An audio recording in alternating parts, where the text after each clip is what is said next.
po muna natin siguro ang bawat isa. So, nandito po yung mga kapatid natin from Nakasultan. If hindi niyo pa po sila nakakamayan, you can go ahead and batiin niyo po sila. So, yan, praise the Lord. And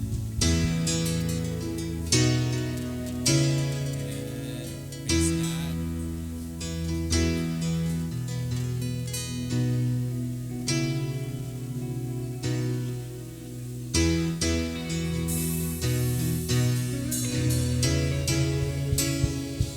Yan, good morning po. Welcome po, welcome po.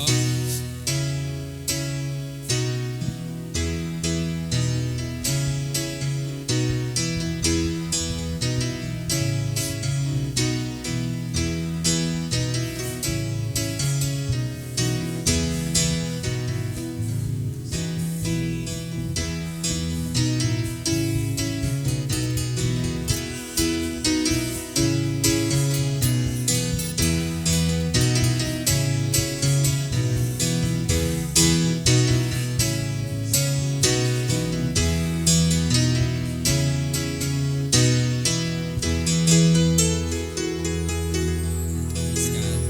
So, welcome to church po. Welcome po to CTTP Nagcarlan. And before we start our service, can you join me in prayer? Let's close our eyes and bow our heads. And let's focus on the one true God that we worship. That's why we're here, because we're one body in Christ. And we just want to worship you, Father God. We acknowledge your presence in the midst of us. Salamat po, Panginoon, na binigyan niyo po kami ng another day, another life, another breath, Panginoon, to breathe. Thank you, Lord, for making us one. Salamat, Lord, for this body of Christ that we have. Although meron po kaming magkakaibang pangalan, but we're one body in Christ. And salamat, Lord, for building up the church. Salamat po sa aming mga kapatid na nandito to really serve you, to worship you, Father God. And I pray, Lord, na patuloy niyo po kaming samahan as we do our service. And I pray, God, that we align our minds, our hearts, and even our hands, Panginoon, in worshiping you. And Lord, you are a great God. And gusto lang namin, Panginoon, na maluwalhati ka at maitaas sa aming kalagitnaan. And we pray, Father, for your presence to be with us. And yun po ang aming one heart's desire, Lord, to be with you, Lord God, at this very moment. So we just ask you, Lord God, to be with us, Lord. And mapupurihan ka po at maluwalhati. Ikaw ang Diyos na karapat-dapat na lahat ng papuri, pagsamba, pasasalamat, pagdakila. Dahil ikaw ang Diyos na buhay. To you alone be the glory, the praise, and the honor. In the mighty name of Jesus we pray. Amen and amen. Can we keep it coming? Can we give the best clap of praise for the Lord? Amen. Hallelujah. We praise you, Jesus. We praise you, Lord. We praise you, Lord. Amen. Amen.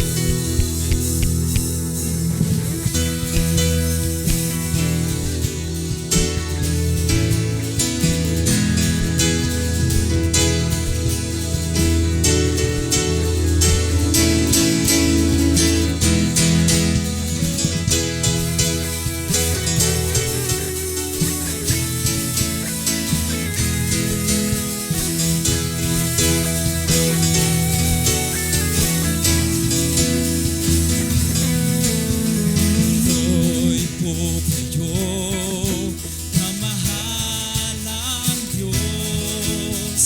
Ang lakong ito ay para sa iyo. Tuloy po kayo, kami maglilingkod. Kami ay narito, nagpupuring lubos.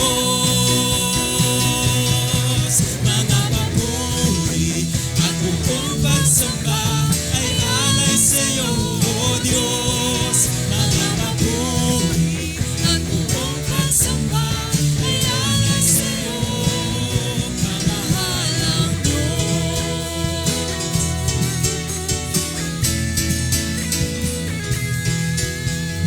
Tuloy po kayo, kamahalang Diyos. Ang labong ito ay para sa iyo. Tuloy po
ika'y pinupuri, ika'y pinupuri, niluluwalhati. Yes, Lord. At akong ito, at ang aming buhay, at ang aming tinig, ay alay sa'yo, ika'y pinupuri, ika'y pinupuri, niluluwalhati. Sa takong ito, ang aming buhay at ang aming tinig ay alay sa'yo. Mga papuri at buong pagsamba ay alay sa'yo, O Diyos. Amen. Mga papuri at buong pagsamba ay alay sa'yo. Mga papuri, mga papuri at buong pagsamba ay alay sa'yo, O Diyos. Mga papuri at buong pagsamba ay alay sa'yo. For the last time, sing mga papuri. Mga papuri at buong pagsamba ay alay sa'yo, O Diyos. Mga papuri at buong pagsamba ay alay sa'yo. Kamahalang Diyos, kamahalang Diyos, kamahalang Diyos, kamahalang Diyos, kamahalang Diyos. Yes, God, we worship you. We welcome you in this place, Lord God. Be with us, Lord. Be with us, Lord. Hallelujah. Hallelujah. Hallelujah.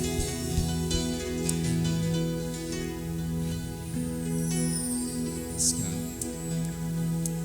Salamat po, Panginoon, sa inyong presensya. We continue to welcome you in this place, Father God. And tunay nga, nag-iisa kang Diyos sa aming mga buhay. Kaya patuloy kaming lumalapit may buong puso, Panginoon, sa inyo. And as we sing this song, Lord, we just pray na maluwalhati ka sa aming mga buhay. We will declare na nag-iisa kang Diyos sa aming mga buhay. So we will sing your praises, Lord. Hallelujah. Yes, God.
sa papuri, luwalhati at pagsamba. Jesus, ika'y dakilain, magpakailanman. Yes, He's worthy, nararapat ka sa, amen, luwalhati at pagsamba. Amen. Itataas ang ngalan mo, Ama. Nararapat, nararapat ka sa papuri. Yes, Lord. Amen.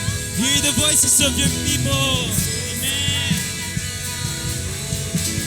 Magpakailanman, nararapat ka sa papuri, luwalhati at pagsamba. Itataas ang ngalan mo, Ama. Yung nilikha'y luluhod sa'yo, itataas ang ngalan mo. Bawat lahi ay magsasabi, Jesus, dakila ka. Kami yung likha, lumuluhod sa'yo, tinataas ang ngalan mo. Bawat lahi ay nagsasabing, Jesus, dakila ka. Kami yung likha, lumuluhod sa'yo, tinataas ang ngalan mo. Bawat lahi ay nagsasabi, Jesus, dakila ka. Nararapat ka sa papuri, luwalhati at pagsamba. Jesus, ika'y dakilain, magpakailanman. Nararapat ka sa papuri, luwalhati at pagsamba. Itataas ang ngalan mo, Ama. Nararapat, nararapat ka sa papuri, luwalhati at pagsamba. Jesus, ika'y dakilain, magpakailanman. Nararapat ka sa papuri, luwalhati at pagsamba. Itataas ang ngalan mo, Ama.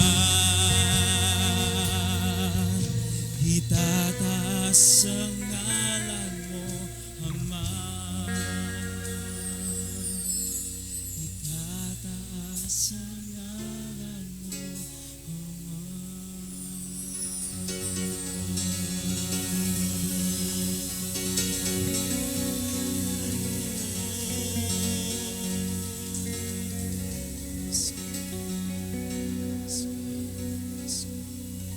Tunay nga sa iyo, Panginoon, ang nararapat na papuri, pagsamba at pagdakila.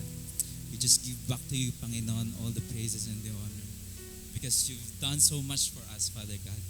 And we just pray, Lord, na bless ka po namin sa aming pag-aawitan. Continue to be with us, Father.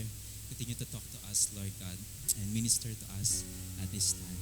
So we worship you and we honor you, Father. To you alone be the praise and the honor in the mighty name of Jesus, we pray. Amen and amen.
praise. Yan, praise the Lord. Isang pinagpalang umaga. Makakaupo na po ang lahat.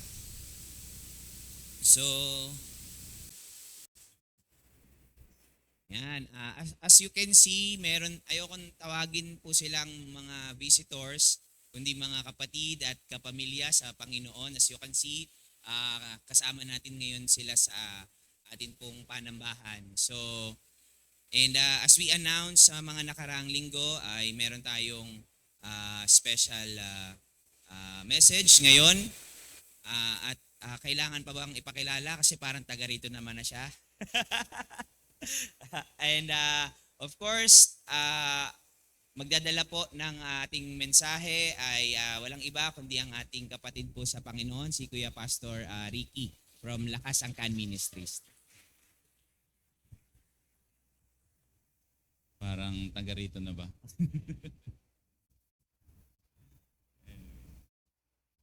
So, magandang umaga po sa inyong lahat. Praise the Lord. Glory to God. Amen.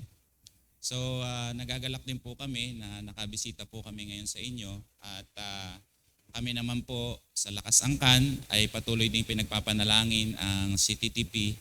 Lalo na po sa ginagawa ngayon ng CTTP, alam ko po ang dami niyong ginagawa. I've been sila Pastor Voltaire, sila Ate Maloy, and the rest of the team, nakakasama nila sa pag-ikot sa lahat, no? And ang series niyo po daw po ngayon ay regarding doon sa family discipleship, no? At nakita ko din na ginamit ni Pastor RJ yung ginagamit ko rin sa children ministry or kid ministry mandate, yung sa Psalms. So sabi ko ba, okay na naman talaga na balikan natin yung sa Old Testament. Ano? But anyway, so tayo po muna ay manalangin. Let us pray. Our Father in heaven, we thank you, Lord, and we praise you sa opportunity na ito, Panginoon.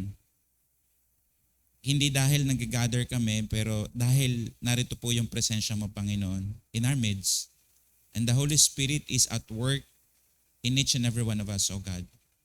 Doon po kami nagagalak dahil ikaw po ay nasa amin, sa kalagitnaan namin, at ikaw po ang kumikilos.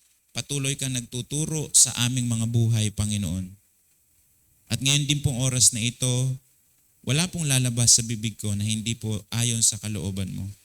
Kung ano pong nasa puso mo, Panginoon, ito po ang mga bagay na maimensahe ko po sa kanila. Sapagkat ang pinakamahalaga, Panginoon, ay ang pagtuturo ng iyong salita. Salamat dahil sa pagkakataong ito ay patuloy na ang bawat pamilya ng mga mananampalataya ay pinapa-strengthen mo. Not just emotionally, but most importantly, spiritually. So that the church, O Lord, ay patuloy na magampanan ang mission na ibinigay at inilatag mo po sa aming lahat. We thank you for that, O Lord, and guide us and lead us sa mga gagawin po namin today. In Jesus' name we pray. Amen.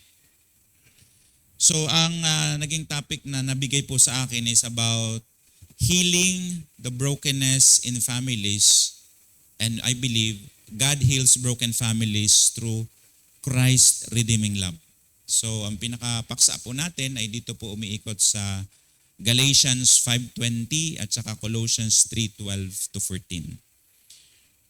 Family is one of the naunang institusyon na in-establish ng God from the very beginning. So that's why family is God's design. The place where love, faith, and life are nurtured. Kaya mapansin natin kahit na message din nyo sa inyo last week, ang discipleship po talaga ay unang nangyayari sa bahay. Hindi po dapat tayo nagfe-fail na ang disciple-making ministry ay ginagawa lang sa church. It must be in our home. Pero the problem is, nandiyan na nga po ang sitwasyon na ang daming problema ng mga pamilya ngayon.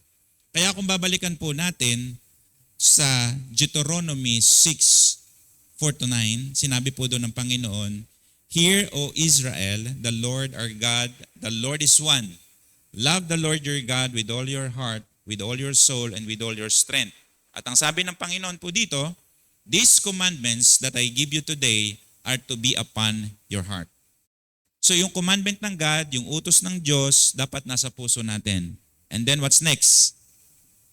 Impress them to on your children. So God expect ito, pag sinabing children in our family. Na-mention din last week, sabi natin doon yung maipamamana, heritage of faith. Wag sana yung generational, nabanggit ni Pastor RJ, di ba? Yung curse, hindi naman yun. Pero ang gusto natin yung faith. Ano po, mai-model po nating lahat. So sabi niya, impress them on your children, talk about them when you sit at home.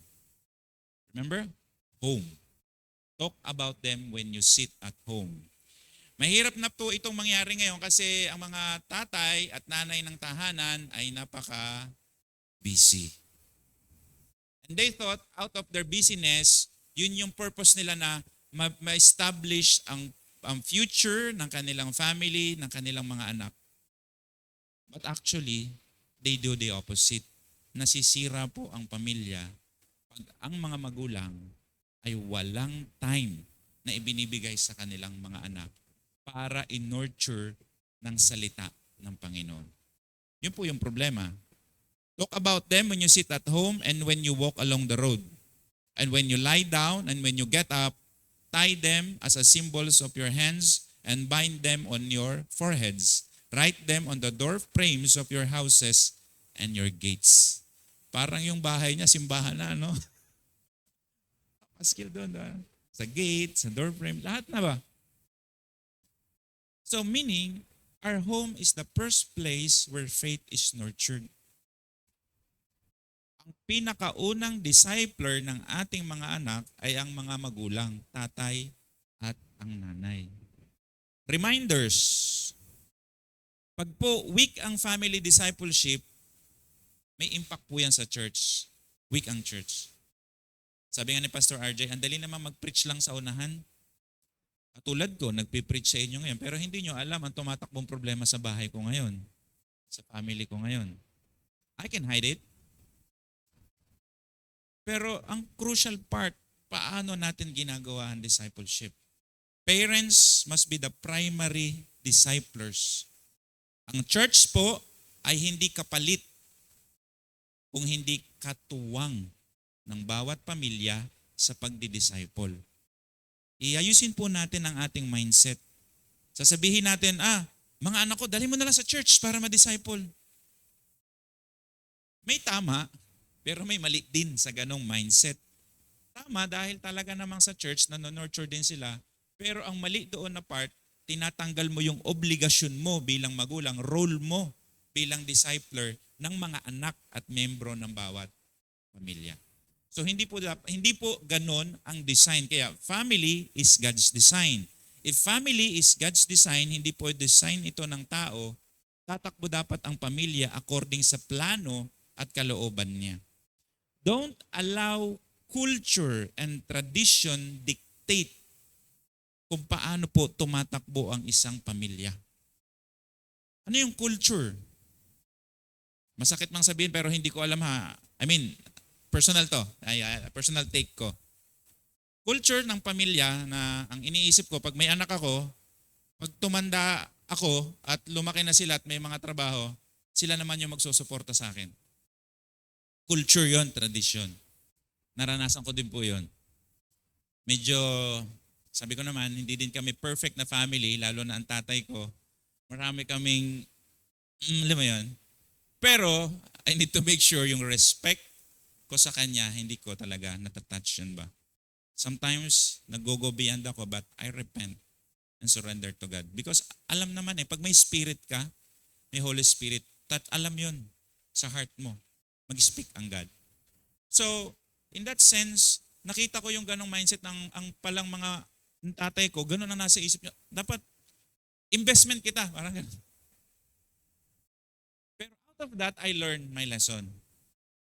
Once and I pray, hindi ko naman mabago, hindi ko naman kayang baguhin yung mind ng tatay ko ba, but I really pray.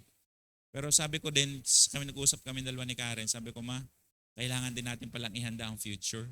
Kasi kung hindi kung ganyan din ang pananaw na madadala natin sa mga anak natin, delikado. Kaya sabi ko, kay Karen, mas maganda tayo makita ng mga bata, support tayo lagi sa kanila. Hindi yung ang pabigat tayo sa kanila. As much as we want, sabi ko rin nga, kami ni Karen, parang pag lumaki na sila, nagkanya-kanyang buhay, gusto namin na hindi kami nakakaabala sa kanila, but nasusuportahan namin, nakaka-counsel namin sila, nako-coach namin sila, at kami, we can live a life that is really pleasing God and continue our ministry. Parang ganun ba? Kasi yun yung nakita kong culture na sabi ko, kailangang iayos ang pananaw at pag-iisip. Hindi naman mali na tumulong sa magulang lalo na po't nangangailangan. Nakasulat din po yan sa Biblia. I agree. Pero hindi ko dapat siya, ako may lesson na to, lesson ko na po. Hindi ko siya kailangang i-demand sa mga anak ko. Hindi ko po kino-questions yung mga magulang na gano'n, but my personal lesson, alongside na-experience ko po yan. And I believe kung tayo po ay nakatungtong sa tamang foundations, sinasabi din po dito, unless the Lord builds the house, the builders labor in vain. Unless the Lord watches over the city, the guards stand watch in vain. Ang responsibilidad, tama, ang mga magulang, may raking responsibilidad sa pamilya, sa mga anak para sila ay lahat ng pangangailangan nila. Pero wag po nating kalimutan na ang Panginoon ang primary na source ng lahat ng ating lakas, buhay, and any resources na binibigay po natin sa mga pamilya po natin. Kaya dapat i-honor lagi natin ng God. But the sad part is this, many families today are not experiencing joy. Instead, they face conflict, silence, unforgiveness, or even rejection. Some live in the same house but feel miles apart. Naranasan nyo na ba na sa bahay, ang tagal nyong hindi nag-iimikan? Hindi kayo nagpapansinan? Meron bang ganon? Sino Yes, totoo yan eh. For a while, ang kuya ko, matagal kaming hindi nag-imikan ng kuya kong yung sinundan ko. Sa maraming factor. So, nandoon yung insecurities na patuloy na dinidil ng God. Di ba? Tagal kaming hindi nag-imikan yan, lalo na nung nag-asawa na siya. Especially pag ang pag-uusapan ay money matters, pagtulong sa pamilya, naku po, masalimuot na sitwasyon. I learned my lesson sa mga leaders. Ang na-learn ko, isa kay Ate Luming, freely give. So hindi ko alam paano susolusyonan yun kasi kuya ko siya. Hindi siya naimik sa akin. Pag umiimik ako, parang wala man din. So I learned my lesson. Sabi ko, effective kaya ito? Sabi ko, I learned my lesson na yun kay Ate Lums.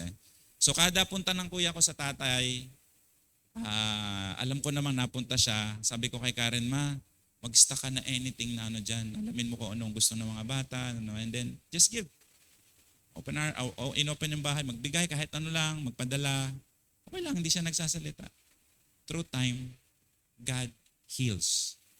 It's not the action ang nagpa-heal, but is our obedience to God and hope that is in the Lord. Huwag sana tayo magkamali kasi minsan, very critical tayo sa method. It's not the method. It's your obedience, desire, and hope to reconcile. Sometimes nandun siya yung desire and hope. Hindi nag-iisip ka na, ano kaya magandang method? Ano kayang best approach? Ano kayang, well, noon, ganun din ako. Pero I learned my lesson nga po na hindi po doon. So the good news about this is, Christ not only reconciled us to God, He also came to heal our broken human relationship. And let's discover together how the gospel brings healing to every families. So sabi din po dito sa 2 Corinthians 5:18-19, all this is from God who reconciled us to Himself through Christ and gave us the ministry of reconciliation. That God was reconciling the world to Himself in Christ, not counting people's sin against them. And He has committed to us the message of reconciliation. Actually, hindi lang po sa pamilya. Nakakalungkot, sama-sama tayong nagwo-worship, sama-sama tayong tumataas ng kamay, umaawit sa Panginoon. Pero kahit po sa church, spiritual family, merong hindi nag-iimikan at hindi nagpapansinan. Tama? Huwag na kayo mag-comment, nahahalata. Joke lang. But that's the truth. Yun yung reality. But ang absolute truth, there is a solution. And the only solution ay wala pong iba kung hindi ang ating Panginoong Hesus. So meron po tayong topic outline na 4 dito. The roots of family brokenness, God's design for a healing household, the path to healing broken families, the hope of restored families. So daanan po natin ito one by one and let's see how disciple making really happens in the family that really directly affect the church, the condition, yung ano po ng church, yung parang pagtakbo ba, yung feel ng church sa paggawa ng disciple making. At ang nakakatuwa ngayon, ang nire-reach out na rin kasi natin, mga families. We knock on doors, we reach out on the kids, and then we reach out on their parents. So families po talaga. No? Now, the roots of family brokenness, Galatians 5:19 to 21. The acts of the flesh are obvious, sabi po dito. Sexual immorality, impurity, debauchery, idolatry and witchcraft, hatred, discord, jealousy, fits of rage, selfish ambition, dissension, factions, and envy, drunkenness, orgies, and the like. I warn you as I did before, sabi po ni Paul, no? That those who live like this will not inherit the kingdom of God. So, ang una pong problema at root ng sin, walang iba ng brokenness sa family, ay walang iba kung hindi po ang kasalanan. That's why crucial ang role ng body ni Christ as witnesses to preach the gospel. Because the only solution for sin is the right understanding and application of the gospel. If you don't preach the gospel sa bahay nyo at sa ibang tao, it weakens your foundations of faith. Because faith is anchored on the gospel. Look what happened on the Galatian church. Galatians din po yung passage natin. They started right, pero towards the end, nag-iba sila. Wrong gospel, sabi ni Paul. So yung faith, naka-anchor po siya sa gospel. Ang nangyari, righteousness by works at hindi na po righteousness by faith. And look what happens sa relationship sa church. Look what happens sa relationship sa family. It's become civil, casual. Hindi na siya relational na ang nangyayari po, nagkukumustahan tayo sa isa't isa. Nakukumusta nyo pa ba ang mga anak nyo kahit may asawa na? Natatanong nyo pa ba sila na, anak, kumusta? Ano ang mga leading sa'yo ng God? Ang problem, hindi po pag may asawa na, tumitigil na ang mga magulang pangungumusta sa kanilang mga anak. Tuloy-tuloy ang ating pagdi-disciple. We need to remind them, coach them, no? And being example po sa kanila. So ang problem is flesh and sin. Sabi dito, hatred, jealousy, selfish ambition, this poisons homes. This poisons every family. May insecurities eh. Actually, doon nag-ugat yung hindi namin pag-iimikang magkapatid. Kasi partly, hindi ko alam, no? Pero siguro may ganun lang talaga ang mundo. May level of, kasi masyadong tinitingnan yung mga achievement. So, ako kasi vocational course, technical, nagwo-work ako before. Pero ang kuya ko kasi nasa UP, pero hindi siya agad nagkatrabaho, nag-board exam. So parang partly ako ang magkasama kami sa isang bahay. Tapos tatay ko rin nandun. So parang na-insecure siya ba? So may mga ganun ba? So minsan kulang siya ng allowance, ako rin nagbibigay. But I don't know, pero may ganong sitwasyon pero hindi maipaliwanag, no? May mga ganun ba? And mapapansin nyo rin, sa unang family na in-establish ng God, yun din yung nangyari. Kay Cain at Abel. Insecurities din yun eh. Napansin nyo ba yun? Nung nag-alay, teka, baka malito ako, si Cain. Si Abel ang nag-alay. Both nag-alay, pero yung na-please ang God ay kay magkahiwalay din. Magkahiwalay din. Nalito na, no? And then, yun na. Nagkaroon ng jealousy. Na-please ang God dun sa isa, pero sa sobrang jealous, pinatay niya ang kapatid niya. Can you imagine? So, yun po yung nagiging result ng kasalanan. Hindi lang niya sinira yung original design niya sa mag-asawang si Adan at Eva, sinira din nito, kadugtong nito, yung pamilya. Kaya mamaya pag-aralan natin itong pinagmumulan ng brokenness ng family na ipapass on pag hindi po natin ito nakita ng maaga at maisuko ng maaga ang buhay natin sa Panginoon. So yan po yung problema. So God established law upang maipanumbalik sa Diyos ang mga Israel. So nung time na to, may mga ganitong kalagayan, mga clan, may mga issue. Ang ginawa ng God, nag-establish siya ng law para as much as possible, ma-protect ang mga tao. At ang objective ng law ay para maipanumbalik sana tayo sa Diyos. Pero sad to say, like what happened to Galatian Church, mali naman ang kanilang pag-apply. At naging source po ito ng problema nila at ang nangyari, nagkaroon po ng righteousness by works. So, ito naman din ang ginagawa ng enemy. Sabi sa John 10:10 that the thief comes only to steal, kill, and destroy. Pero sabi ng Panginoon, I have come that they may have life and have it to the full. Huwag po tayong ma-deceive. Pag may ganyang kalagayan sa pamilya, sa church, ang enemy, ang unang-unang nagse-celebrate ng victory. That's the truth. Kaya lang, dahil emotional ka masyado, mas pinapaboran mo yung emotion mo. Sasabihin mo sa sarili mo, bakit ako lalapit sa kanya? Siya naman yung kuya ko, dapat siya ang mag-initiate. O kaya, siya naman ang nauna siyang may kasalanan, siya mag-sorry. Pride. So parang hindi mo dala yung gospel, yung message of reconciliation. And yun po yung start. Doon na para yung anay. Butas lang. Lalo na yung bukbok, ang hirap makita. Butas lang ng una hanggang yung foundation mo, wala na. It destroys So, ito po yung strategy ng enemy. Kill. Destroy. And Satan targets hindi lang individual, kung hindi every families. Because when families break down, communities also weakens. Kaya, unang pamilya, sinira niya. Kaya pansinin nyo, lahat ng pamilya. Walang pinipili po yan kahit Christian family ka. Pastor ka, pastor ako, leader ka, walang pinipili.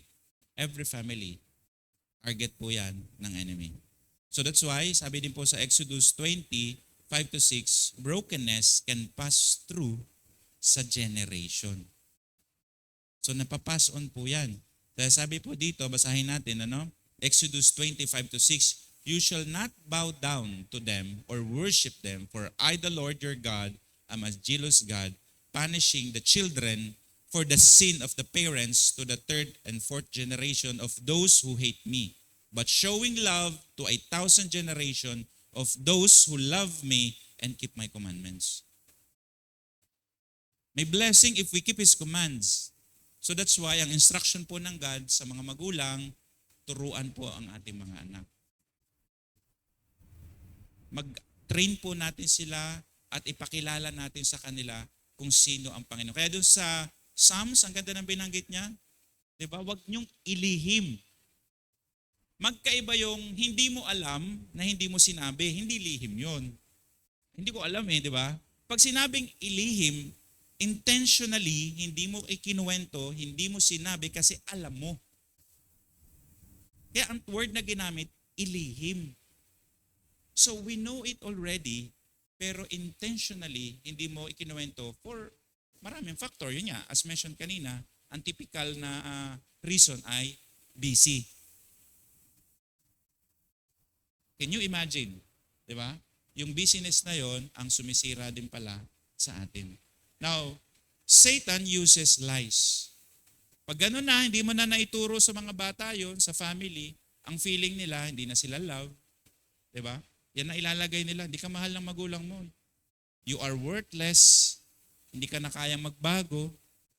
And rejection becomes a root that breeds anger, insecurity, and division sa family.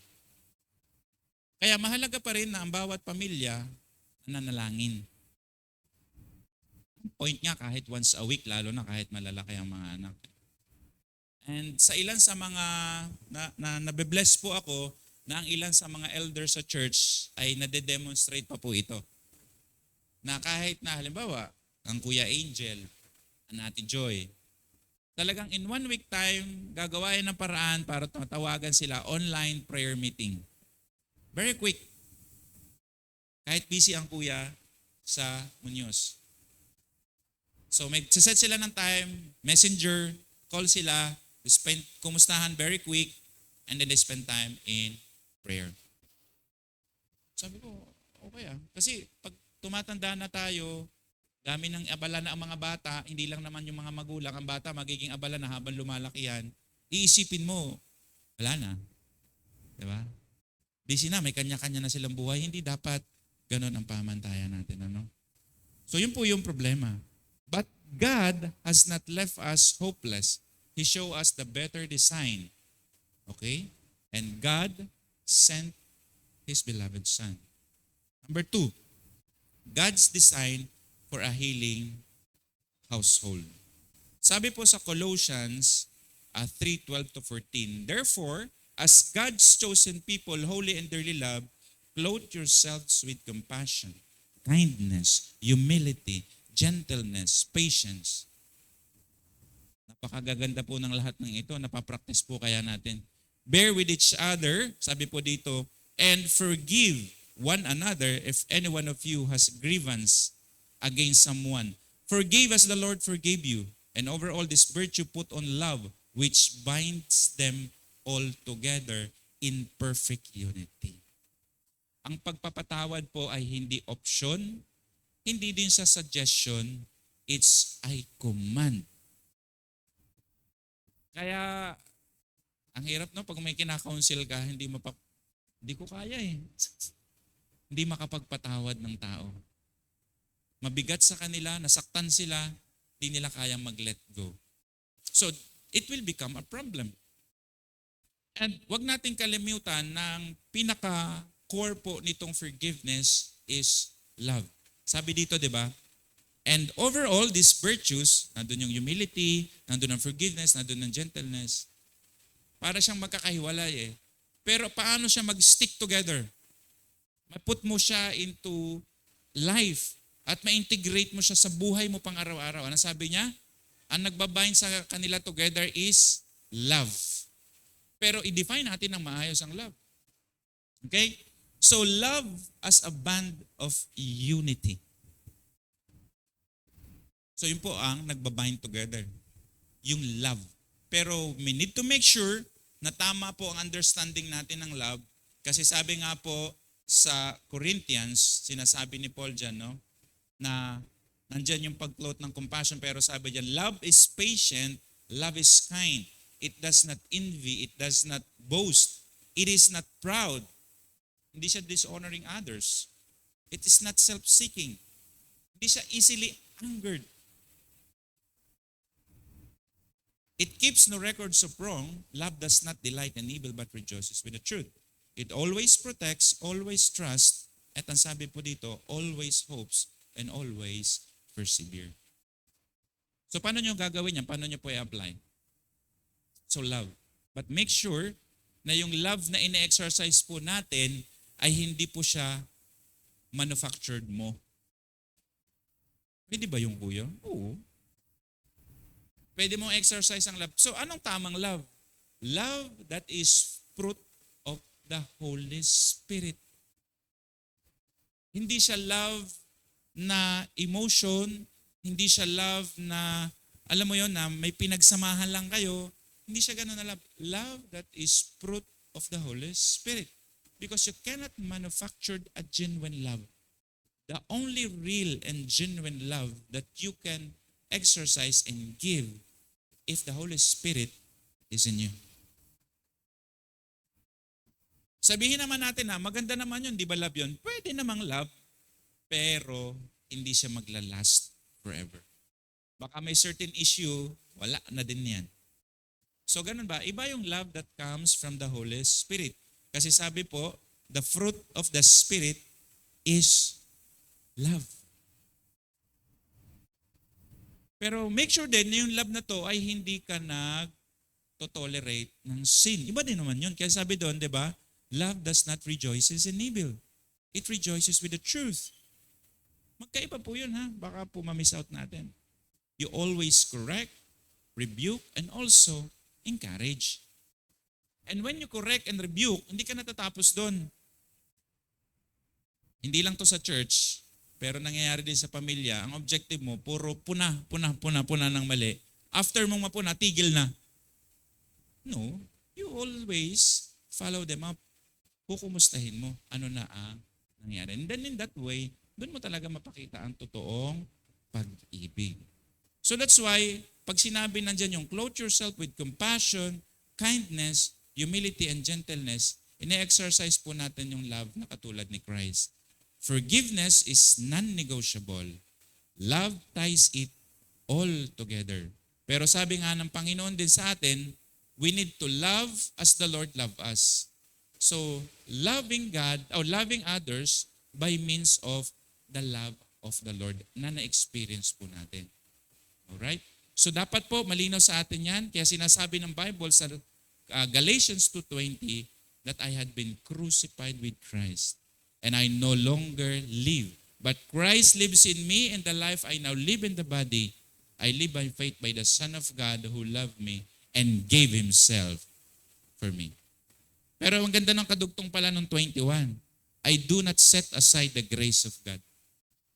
Alongside na sinasama mo yung dying to self, hindi siya magiging meaningful if you set aside the grace of God.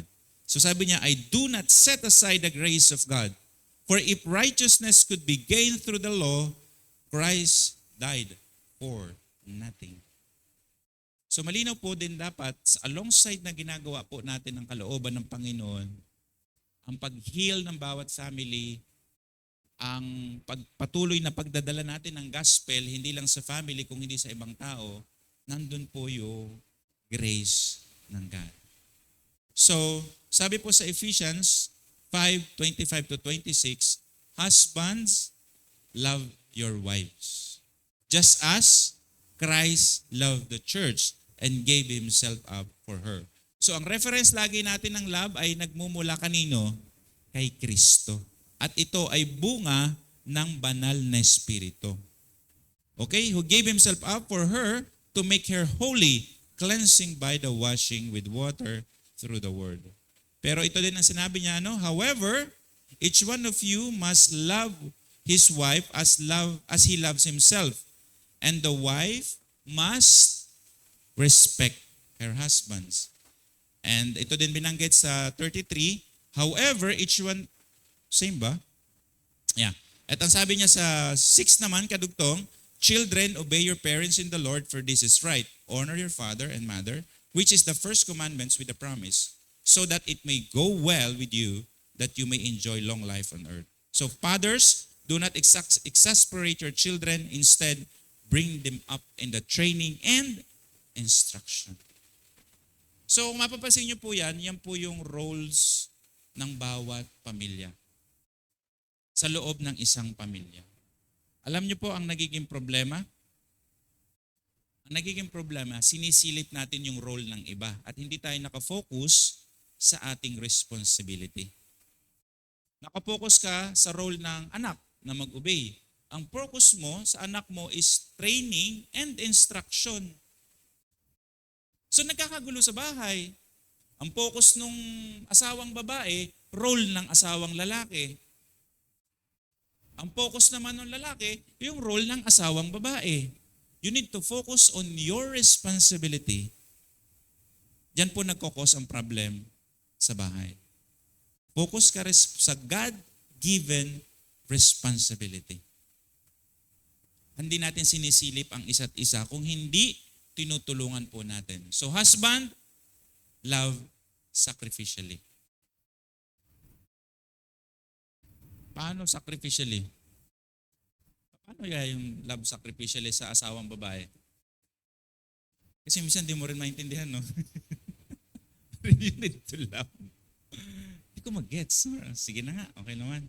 Wala namang mawawala kung hindi ko naman naintindihan. Ang mahalagang naintindihan mo, yung pag-ibig. Diba?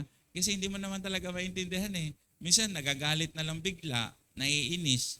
Pag ikaw pumatol, damay lahat. Alam mo yung natutunan ko doon sa husband and wife po, yung couples fellowship namin na relationship sa mag-asawa.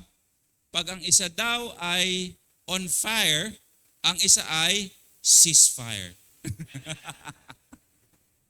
Do, walang gulo. So, yun lang daw yung key. Pag ang isa ay on fire, ikaw yung isa dapat ceasefire. So, ang point, loving one another, it's not something na ipo-point out mo yung tama at mali, pero ang critical point, hindi sin ang pinapractice natin. Sometimes po sa mag-asawa, preference lang naman eh. Lalo na pag Kristiyanong mag-asawa, hindi po yan laging pinag-uusapan ay kasalanan. Preference. Kung paano gagawin, alin ang uunahin, alin yung unang i-prioritize, at ganun lang usually. At hindi nyo naman kailangan talaga, ma-imagine nyo, hindi nyo kailangan pagawin. Next, sa mga wives naman, ako, ito, isa din to. Ang focus na responsibility nyo po ay ano? Respect and support. Mahirap kaya ito? Mga babae, sa tingin nyo, mahirap bang mag-respect and support? Oh, wala na yun. Parang nahirapan sila. Nahirapan sagutin, ano? O sa mga babaeng wala pang asawa, pag sa church level, support din and respect nandoon. Diba? Kaya nga, tingnan nyo po ang mundong ginagalawa natin, baligtad eh. Kaya pag nagkakasal ako, lagi ko itong minimension. Based sa original design, mali ang takbo ng mundo. Sinong commander ng tahanan na kinoconsider ngayon? Yung? Sino po? Yung? Oh, di ba? Alam nyo rin naman pala, babae. Tama, mali. Tama po, mali. Tama? Nakapatay tayo dyan. Patay tayo dyan. Ang chain in command at ang commander, lalaki. Siya ang leader. Okay, pag nawala yun sa order, gulo po lahat. Tingnan nyo ang nangyari sa Garden of Eden. Walang imik si Adan. Si Eva ang nagdesisyon. Hindi man lang kinonsult si Adan. Si Adan naman, tatahi-tahimik lang naman. Wala. Ano nangyari? Sin. Nag-fall into sin. So, wag natin gayahin. Kaya nga sabi ko rin kanina sa introduction pa lang, don't allow the culture and tradition shape yung family and your values. So, dapat ang salita po ng Panginoon ang nag-shape ng values and family po natin. Disciple-making family. Amen? O, sino ng commander ng tahanan? Hindi makasalita yung mga babae, hindi matanggaw. Ang hirap i-give up ba ng trono? Ganun ba yan? Hindi, dapat ganun ang gawin natin. Yun yung nararapat, hindi dahil sabi ko, kung hindi dahil po, sinabi ng Panginoon. Di ba? Ang head ng tahanan, ng family ay ang husband. Pero ang husband, ang head niya ay sino? Si Christ. Kaya kami po ni Mrs. may tinutulungan ko din siya. Parang sasabihin kasi ng mga babae, paano pag kayo naman ang may mali? Parang unfair naman. Tama ba yan? Ayaw na sumagot. Paano pag kayo, sabi ko lang kay Mrs. ganito, Ma, pag nasa ganong kalagayan ako, which I think it can really happen sa dami ng nangyayari sa paligid at maraming factor. And sabi ko lang kay Karen, at sa mga bata, including my kids, lumapit lang kayo sa side ko and then ipag-pray nyo ako na allowed. Hindi ako magre-react, wala akong sasabihin and anything. Just pray for me, allowed, On my side, kung nakikita nyong wala na ako sa lugar kasi ang ginagawa mo, sinusumbong mo ako sa head ko. Who is the head of the husband? Si Christ. Kaya pag pinag-pray mo ako, hindi ako mag-retaliate. No comments, wala ka maririnig sa akin. Just come on my side, Daddy, pwede mag-pray muna tayo. At yung mga anak ko, Dad, pwede pray tayo saglit. Pag gano'n na ang ginawa nila, stick din siya sa mind ko, oops, there's something wrong. So kailangan ko ding maghina-hina. So it reminds me. So I allow them to do that with respect also. I teach them. Remember, ang mga tatay, tayong mga ama, ang leader. Minsan hindi nila alam paano makipag-relate sa atin. Pag ang usapan na po ay wives, submit, and support. Hindi nila alam paano sila makipag-relate. Pwede namang mag-pray silently. It's okay to do that. But for me, sabi ko sa mga anak ko, kasi malaking impact yun sa ibang tao din pagka ganun. So sabi ko, lumapit kayo sa akin lang, kahit nasa man. And then you pray for me, Daddy, pag-pray kita. Ganun lang. Okay sa akin siya. Kung sa iba, hindi okay yun. Hindi ko po yun. For me, yun po yung aking way para ma-remind ako. Para meron po ako din tinitingnan na blind sight ko na sabi ko, Lord, I need someone. So para maging effective ang support nila, one of my requirements sa kanila na support sa akin, pag nasa kalagayan ako na medyo alam nila na wala na din talaga ba sa tama, yun ang pinapagawa ko sa kanila. Come on my side, pray for me. Kasi I need to teach them how to support me. So ganun po ang ginagawa ko. And then as parents, we need to train with grace, not with harshness. Train with grace. Paano ba pinagkaiba ng may grace at saka harshness? Okay? Don't attack the character of your children. Harshness na po yun. Pag inattack mo ang karakter ng anak mo. Ang tama, ang itutuwid mo, yung maling ginawa nila. Kung ano yung sin, yun po yung idil mo. Hindi yung character ng anak mo. Pag sinabing character, ano yun? It relates to the person. Like for example, tatamad-tamad ka naman. That's a character. Paano mo siya sasabihin? Anak, kanina ka pa dyan ah.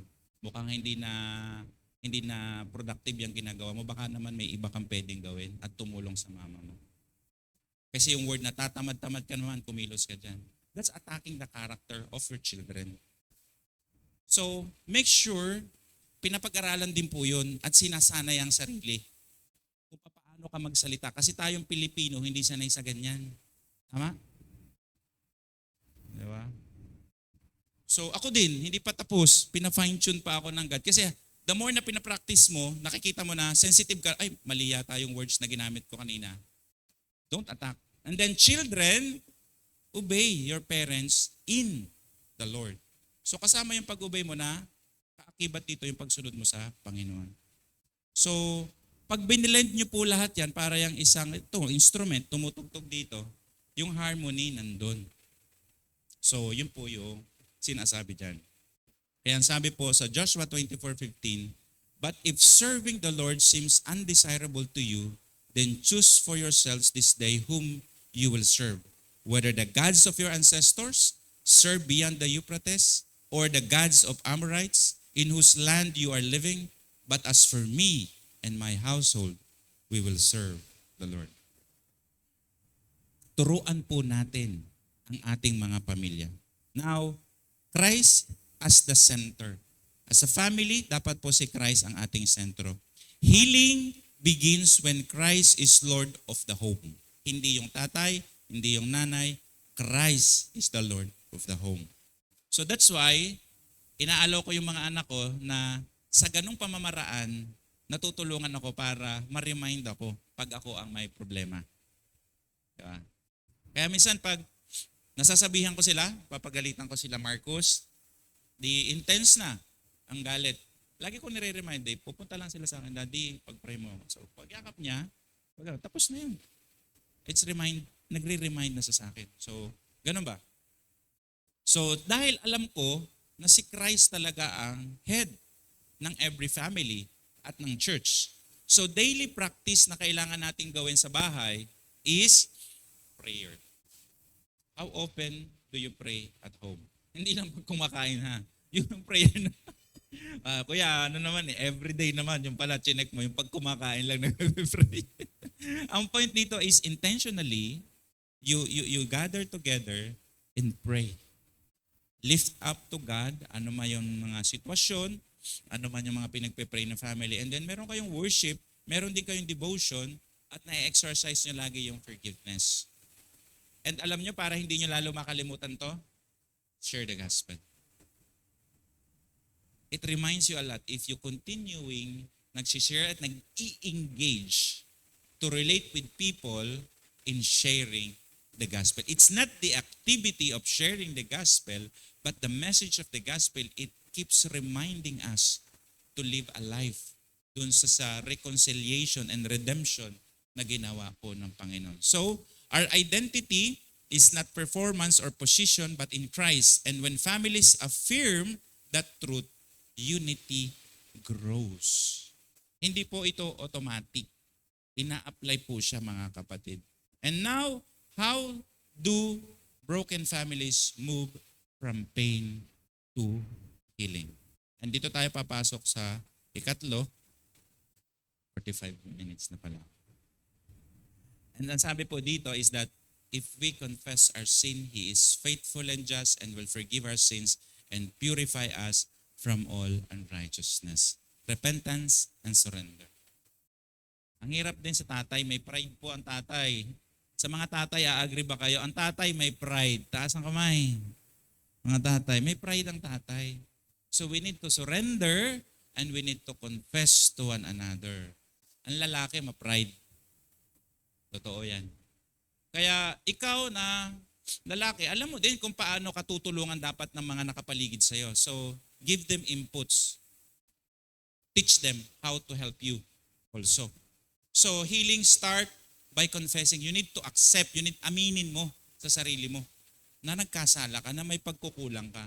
So, for me, yun yung way ko sa inyo, gumawa kayo ng sarili nyong way kung paano nyo mariremind ng sarili. That's my only way na ma-remind ako na wala ako sa sarili, sa tamang pagsunod sa Panginoon, at yung anak ko, na which is lagi kong kasama araw-araw, ay sila ang nagre-remind sa akin. Ano? So, sabi ni Neil Anderson po dito, you cannot build a new future on the garbage of the past. It must be released at the cross of Christ. Iwanan nyo na yung nakaraan. Magpatawad po kayo. Hindi kailangan kalimutan kasi never mo makakalimutan yan unless magkasakit ka ng ano. Hindi mo makakalimutan. Kailangan mong tanggapin at magpatawad. So, sabi din dito, part ng forgiveness and reconciliation, forgive as Christ forgave. So ito po ay ginawa ng Panginoon, naging example niya, gayahin po natin. And forgiveness isn't about forgetting but about releasing bitterness. Delikado po ang bitterness. Ang sabi po ng Bible sa Hebrews about bitterness, see to it that no one falls short of the grace of God and that no bitter root grows up to cause trouble and defile many. That's the problem of bitterness. At yung pagpapatawad, sabi nga ng Panginoon sa mga apostles sa Matthew 18, Lord, how many times ako magpapatawad? 7 times ba? No, 77 times. So it reminds us na ang pagpapatawad ay napakahalaga. It gives healing. Forgiveness gives healing to every individual and every family. Yung storya ni Joseph, ang gandang halimbawa po ng healing sa isang family. Hindi siya tiningnan ni Joseph emotionally and physically sa context ng family. He looked at it spiritually. Kaya kung babasahin mo yung passage, you intend me harm, but God's intention is good. So I release forgiveness. Grabe yung integration ng truth doon sa ginawa po ni Joseph sa pagpapatawad sa kanyang mga kapatid. Biruin mo, itinapon siya sa balon at hilayaang maibenta at pinagkakitaan pa nila. Ang sakit nun bilang kapatid mo na supposed to be magpo-protect sa'yo, siya ang gagawa ng mga bagay na hindi mo inaasahan. Nagsinungaling pa sila sa tatay nila. Kaya nung nakita niya yung kanyang so in-endure niya yung pain. So we need to endure the same suffering na mag-endure talaga tayo. Kasama man yun sa process na makultivate yung heart ng talagang pagpapatawad. And nung naintindihan niya, na i-relate niya sa katotohanan kung sino ang God, na-gets niya na yung ginawa at pangyayaring yun ay may purpose ang God. So ang tanong ko po sa inyo, out of the pain that you have right now, dinadirect mo ba yan sa God at tinatanong mo ang Panginoon, Lord, anong purpose mo? Bakit ko to dinadaanan ngayon? Anong nalalearn nyo out of that situation? Is God speaks to you out of that situation? And out of this, Joseph released forgiveness. At alam mo kung sinong nakinabang, hindi lang po pamilya niya. Ang laki ng nakinabang dahil po sa ganong realization, sa ganong mindset, sa ganong attitude ni Joseph. Blessing flows not just in your family, but in the whole Egypt. At hindi lang, pati iba pang mga kalapit nakinabang during the time of famine. Right? So maging malaking lesson po ito sa atin. Sabi ni Joseph, but Joseph said to them, don't be afraid. Am I in the place of God? You intended to harm me, but God intended it for good to accomplish what is now being done, the saving of many lives. Okay? So then, don't be afraid. I will provide for you and your children and reassured them and spoke kindly to them. Grabe, Save many lives. Yun po ang dinadala ng healing pag po ine-exercise natin ng tama. The path to healing and broken families, living by the Spirit. So para mag-continue, hindi po yan one time, big time na, okay na, nag-reconcile na po kami sa bahay, okay na kami ng kapatid ko. No, you need to continue living by the Spirit. Otherwise, the enemy will attack again. Families flourish when fruit of the Spirit is alive at home. Imagine if instead of anger, patience was the default response in our homes, what peace would fill the house. Right? So walking in the Spirit means rejecting Satan's lies and affirming that we are loved, accepted, and significant before the Lord.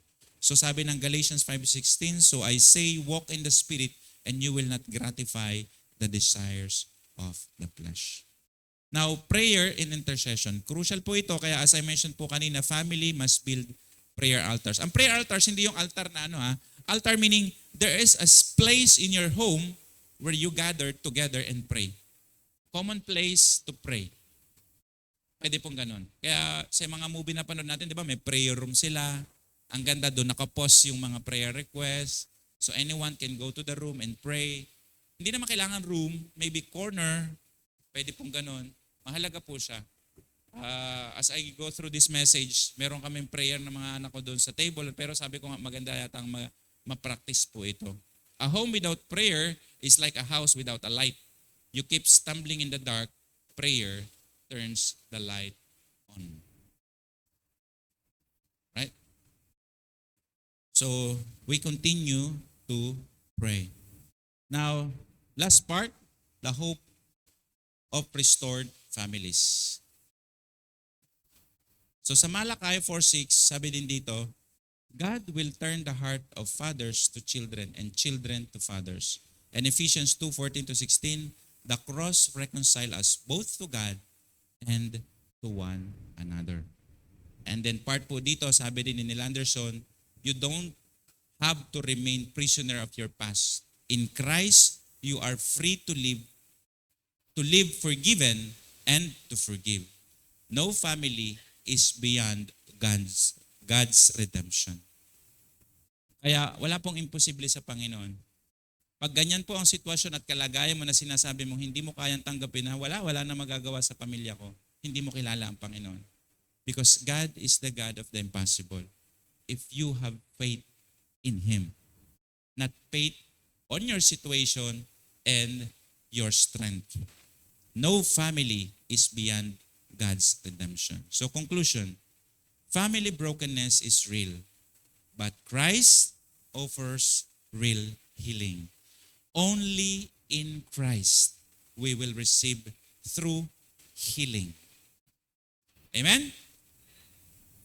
Put off the works of the flesh. Anger, jealousy.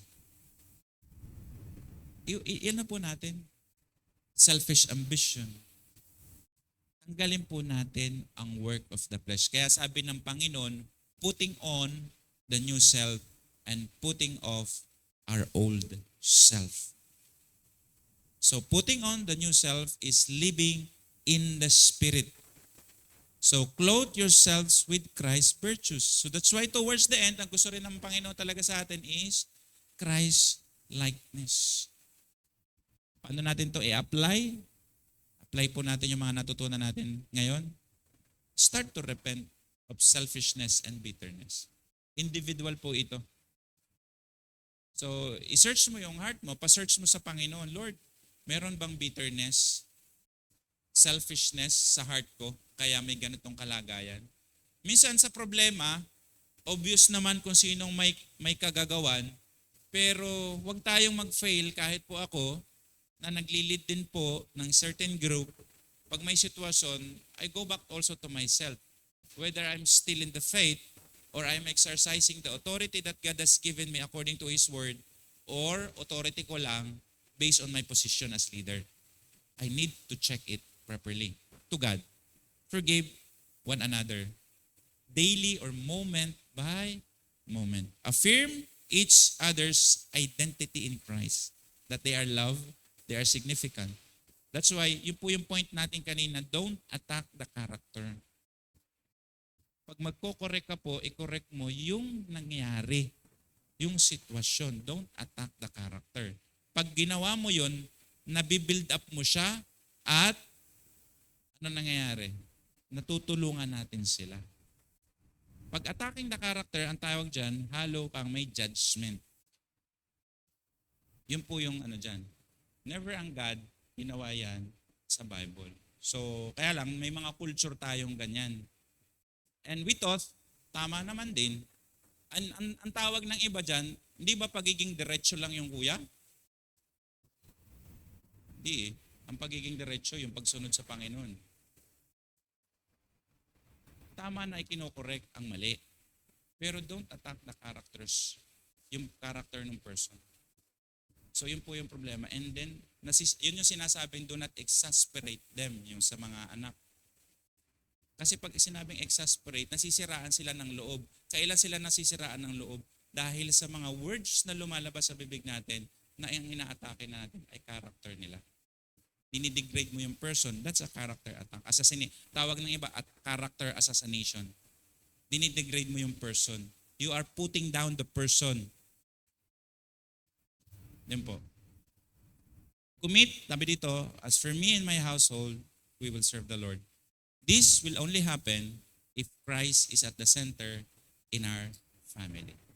So continue to do the disciple-making ministries, not just to others, but also inside the home. Your family, disciple them. Paano kuya kung ayaw talaga ng anak ko? Pray for them. And I believe, hindi naman siya tatanggi na, anak, can we pray? And can I pray for you? Or you ask her or him, anak, can you pray for me? Lalo na kung malalaki na yung mga bata. And through that, you usher and you lead them, nagpo-provide ka ng avenue para maipanumbalik yung nasira nilang ugnayan sa Panginoon. So, and also, maganda, maipaunawa natin yung gospel. Talaga po. So with that, mga kapatid, ito po yung challenge and application po sa ating lahat. I invite everyone to please rise and let's pray po, mga kapatid. Our Father in heaven, we thank you that even now, the gospel ay continue na nag-heal, not just in the community, not just in the crowd, but also in our families. The gospel is so important not because we are not a Christian, but the gospel message continuously changing lives. A life that is holy and pleasing to you, O God. Teach us, O Lord, to be obedient to your word. Teach us, O God, to lead our families. Kung kami naman po ay mga anak at hindi pa Christian ang aming mga pamilya, I pray, Father, that they will have this strong desire and hope in the Lord that all their family members will come to know you, O Lord. Kailangan lang pong ay maipamuhay ang magandang testimony sa kanila. Ganun pa man, Panginoon, kami naman ang mga magulang, Lord, guide us and lead us. Strengthen our faith. Establish us in your will and your purpose. Establish us in your word. Maging rooted po kami sa iyong salita and in our prayers, O God. Help us, O Father God. Ang dami pong distraction sa mundo ngayon, Panginoon. But let your word, O God, be a lamp to our feet and a light to our path. Father, we pray that you heal every brokenness in the family, Panginoon. Not just in our biological family, but also in the spiritual family, O God. Heal us, O Lord. Help us to release forgiveness in the name of Jesus. Not in our feelings and emotions, O God, but because you forgive, Lord, we need to release forgiveness because it's your command. And to obey your command, O God, is to love you. You said in your word, O Lord. Teach us, O God, to be faithful servant in the Lord Jesus Christ. Allow the Holy Spirit to work upon our hearts. Dalhin mo kami ang bawat isa, Panginoon, on the feet of the cross, O God. And ikaw po ang maglagay ng conviction sa puso namin, Panginoon, to live a life that is worthy of the calling that we have received in Christ. Thank you, Father God, for this wonderful day. We bless you, O Lord, and we honor you, O God. In Jesus' name we pray. Amen.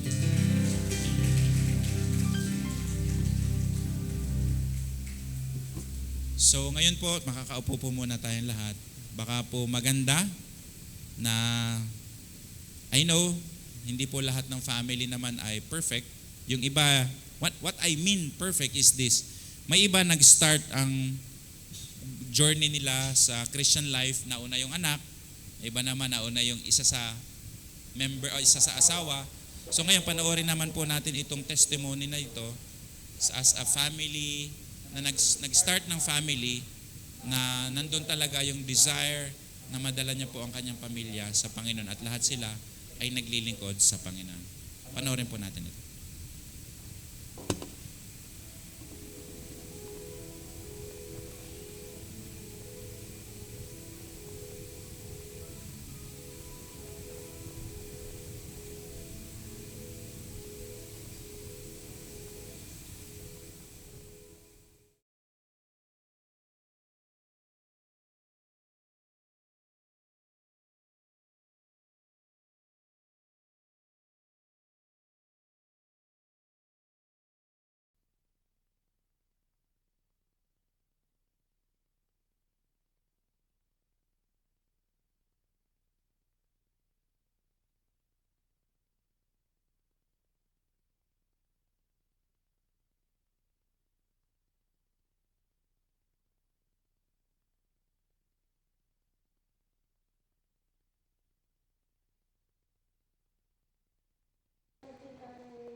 Started when I pursued my graduate studies.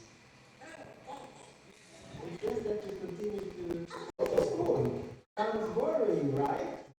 I know, but your playtime is Yeah, your playtime, being a time.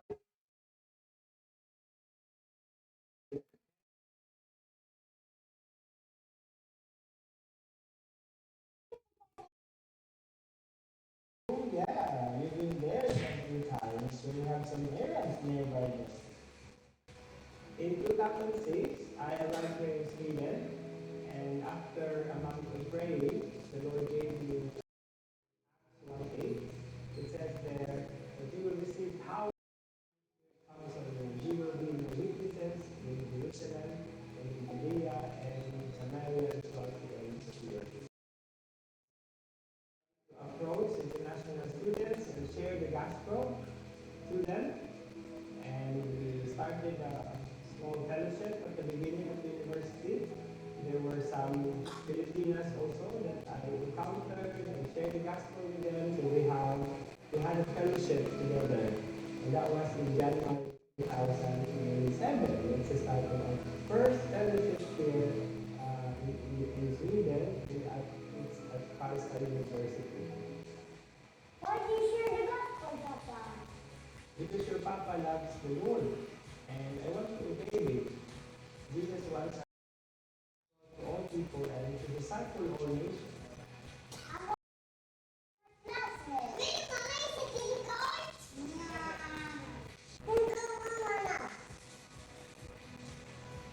Mama, did you come with Papa from the Philippines? No, I was already here in Sweden. University. Well, I heard that they had a very active Bible study, and I was here. So that's where I met him, and we did some prayer walks, and almost weekly we shared the gospel in the campus to some students. And Sunday we still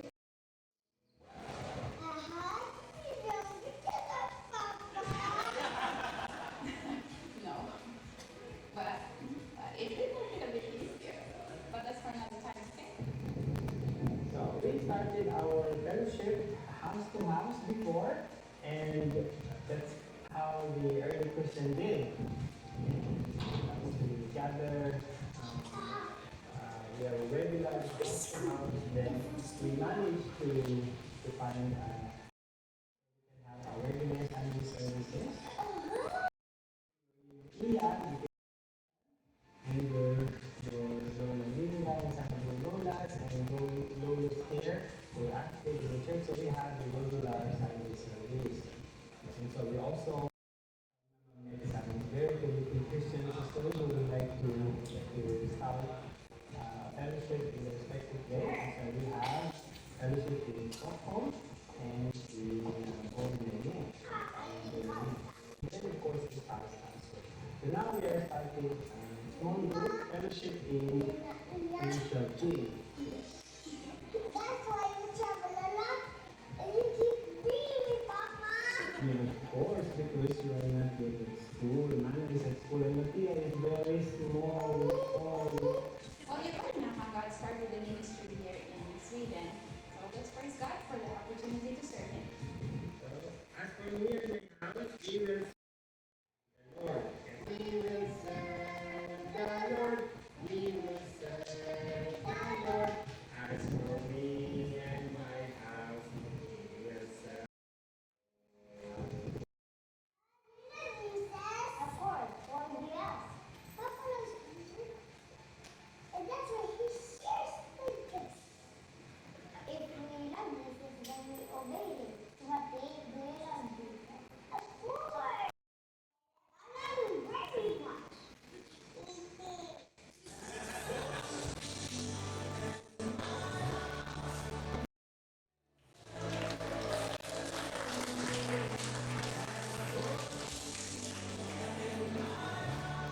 Praise the Lord.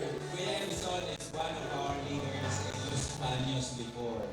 So, doon siya, nabutan ko po siya ng undergrad hanggang nagturo siya sa university and then nag-pursue siya ng kanyang graduate sa study sa Sweden. But nakita po natin Hindi pa huli ang lahat naman, though hindi lahat ganun ang start, but because of Christ, He heals the broken families. So, yun po, siguro ang naming message ng sa family as we continue to grow and nurture each family in disciple-making ministries in our Lord Jesus Christ. So, God bless po and thank you mga kapatid.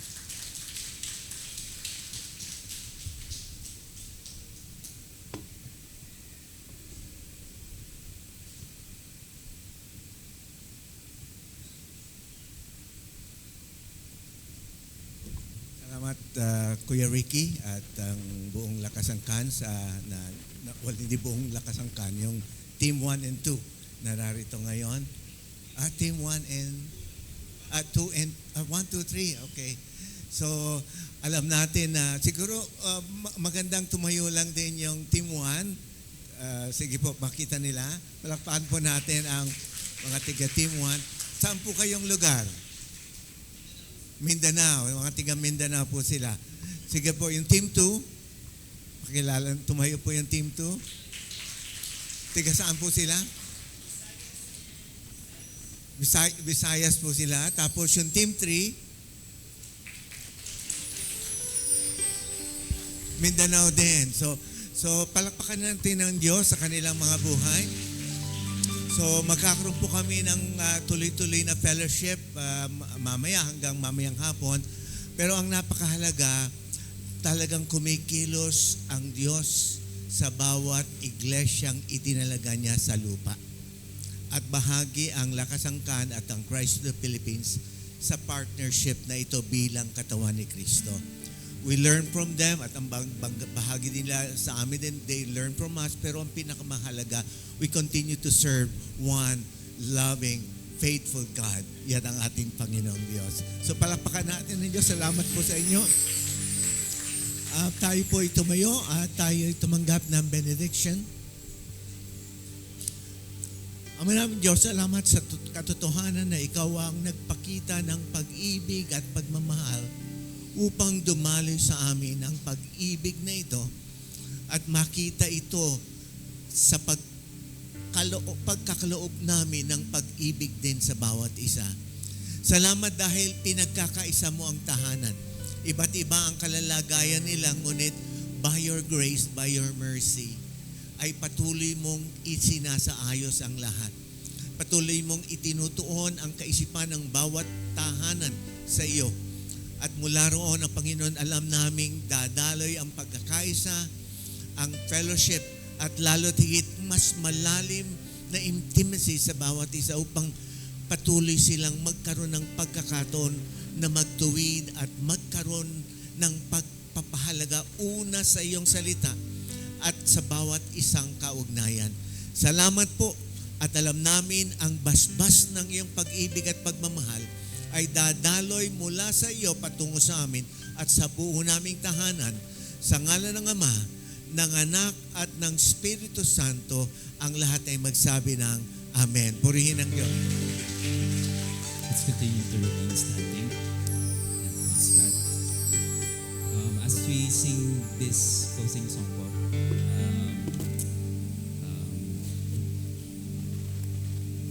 let's just keep on Tagalog nga. Tumingin tayo lagi kay God. So I was just reminded noong last week ba yun, na in our going as we disciple, as we reach out to our families, ayan, as we disciple other people, let's always look to Jesus. So at the end of the day, we always look to God. So we can't do anything on our own, and we need God in our lives. And patuloy po tayo umawit sa Diyos at sabihin natin sa Kanya na, God, tumitingin kami sa inyo. Sa iyo lang di kami tumitingin. At ang bayan namin, Panginoon, ay patuloy naming we start in our families, Lord. And we know, Lord, as you build up family, our families, we have that effect sa aming bayan. And let's continue to worship God and to honor Him.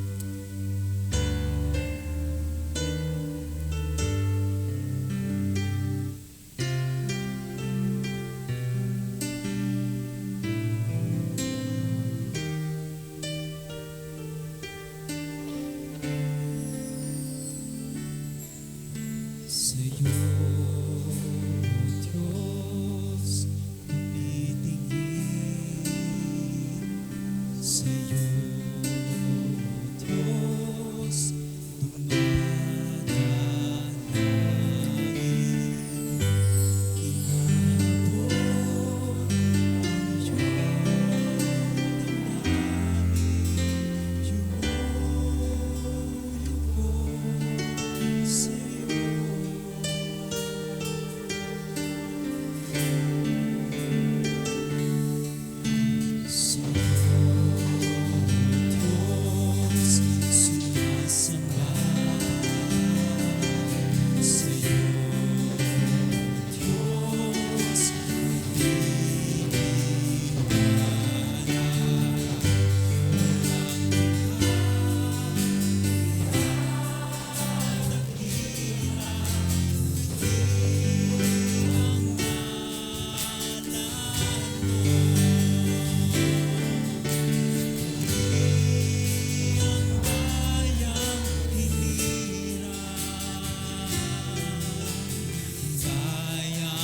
Sumasamba sa'yo.